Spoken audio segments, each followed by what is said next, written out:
So, about a year ago, I finished J.R.R. Tolkien's The Two Towers, and yes, I am aware that it's only one book, but I got the edition with the three books because it's a huge book, and I guess maybe I found it daunting to finish The Return of the King right after The Two Towers. And well, I do have university, so that was just my focus did not agree with that decision. So, for the most part, at the start, I've just been consulting ChatGPT, of course, to find out more about what happened and what I actually read, alongside staring for maybe too long at my annotations in the Two Towers. So, the first clips are admittedly, yes, from a year ago, because I was convinced that I was going to finish The Return of the King right after, and I never did. So, enjoy a few of these clips of me annotating the Two Towers, and after that, I'm just going to start The Return of the King. I'm also aware that I've never really talked, with my voice, I mean, but typing out everything that you think about a book is a lot of work, and this is obviously a little hobby, just filming and talking about books. I find it very therapeutic, but the typing made it not so therapeutic. And I guess I can also just talk about what I'm reading a bit more clearly. And by the way, I've also never seen the last movie. My boyfriend has the extended editions, and I have watched part 1 and 2, but I've never seen Return of the King, so I will be watching that at the end. I'm very excited.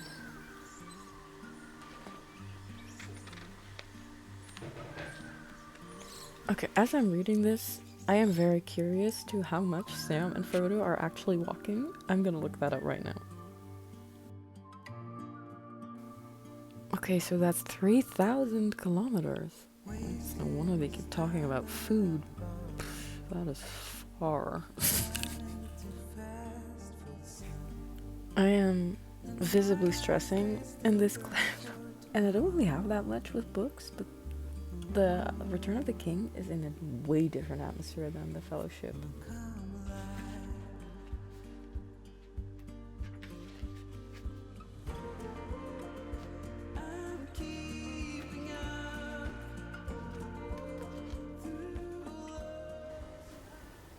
If you want a really good audiobook, it seems that audiobooks on Spotify are now a thing.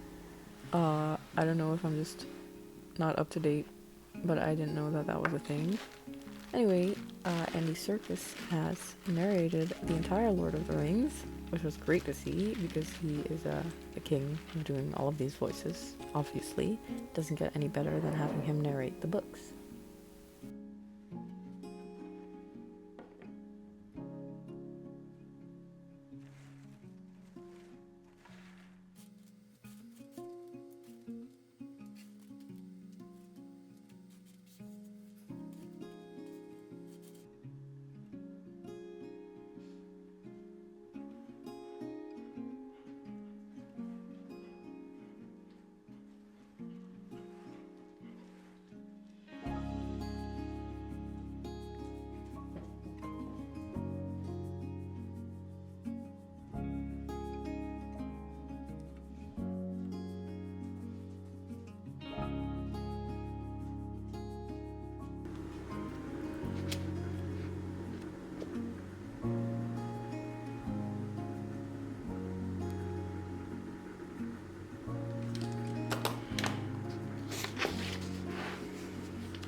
So before I decided to finish reading The Lord of the Rings, I wanted to go to this Tolkien store. It's also a little museum. I mean, he has a lot of stuff. They sell books. I think there was a first edition of The Hobbit and signed stuff, also by the cast from the movie. And here there's also letters, as you can see. So yeah, it was pretty cool.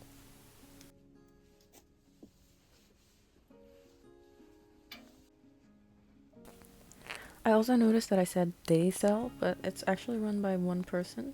I think he's like part of the Tolkien association society thing, and he knows a lot about Tolkien, and he also collects lots of stuff and has been doing this since I think the early 2000s.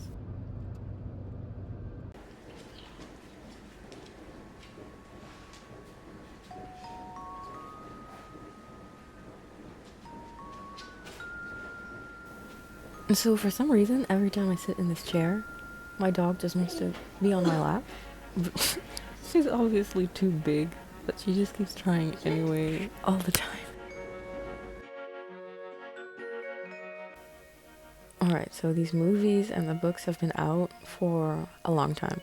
So there's obviously things I've seen, and I kind of already had in my head what some things looked like because I saw snippets on Instagram, for example. But there's one thing I knew nothing about, and that was the ending. I had no idea it ended like that. I was so surprised. I mean, you can probably see in my face at some point in this that I look a little shocked. I mean, I was, so.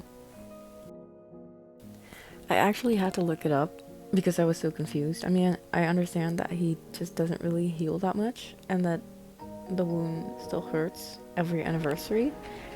So I wrote in my annotations Frodo, Bilbo, Gandalf, Elrond, and Galadriel sailed to the Valinor because their time, the Elder Days, on Middle-earth is over. Elves return home, Gandalf's mission is complete. Frodo needs healing slash peace that the mortal world can't give him. Middle-earth ends at the shore of the Grey Havens. No mortals can sail to Valinor.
I wanted to watch this movie pretty shortly after having read the book.